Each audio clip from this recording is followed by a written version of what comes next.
కానీ ఆ తర్వాత అంటే పివి నరసింహారావు టైంలో ఆరంభించిన ఉమ్, అంటే అనౌన్స్మెంట్ ఇచ్చిన ప్రారంభించినటువంటిది గ్రౌండ్ లెవెల్లో చంద్రబాబు వచ్చాకనే. ఉమ్, కానీ ఆయనే ఓడిపోయారు. పొదుపు సిస్టమ్ ఇదంతా బిగిన్ చేసినటువంటి చంద్రబాబు.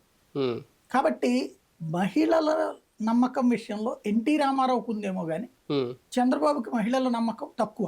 ఉమ్, 2014లో తొలిసారి నమ్మారు. ఎందుకంటే 10 సంవత్సరాలు అధికారానికి దూరం అయ్యి ఉన్నారు, ఉమ్, చేస్తానంటున్నాడు కదా అని చెప్పేసి ఉమ్, ఆ నమ్మకం వమ్మయింది. ఉమ్, ఇప్పుడు వాళ్ళు అర్జెంటుగా మారిపోయి లేదు జగన్ కంటే బాబు ఎక్కువ ఇస్తానంటున్నాడు కాబట్టి ఉమ్, అనుకోవడానికి నేను ఇందాక చెప్పిన లెక్క ప్రకారం ఉమ్, బాబు ఇచ్చేది అంతకంటే తక్కువే అవుతాయి అవును, ఉమ్, సరిగ్గా కౌంట్ వేసుకుంటే. ఉమ్, ఎందుకంటే ఆయన ఏడాదికి ఇస్తున్న దాన్ని నెలవారీకి ఇస్తానంటున్నాడు, ఉమ్, అంతేగాని ఎక్కువ ఏం కావాలి. అవును, అవును, ఇప్పుడు జగన్ ఇస్తున్నటువంటిది బల్క్ అమౌంట్, ఉమ్, ఏకదం 18,000 ఏకదం 15,000 ఉమ్, ఎట్లా వస్తున్నాయి. అవును, అదే చంద్రబాబు నాయుడు వచ్చాడు 1,500 తప్పించి ఇంకేముందని స్కీమ్ అదే కదా, దాంట్లో. అవును, ఉమ్, కాబట్టి అది కాకుండా గ్యాస్ సిలిండర్లు 3 సిలిండర్లు వాళ్ళకి 3,000 అనేది పెద్ద కౌంట్ కాదు నా దృష్టిలో.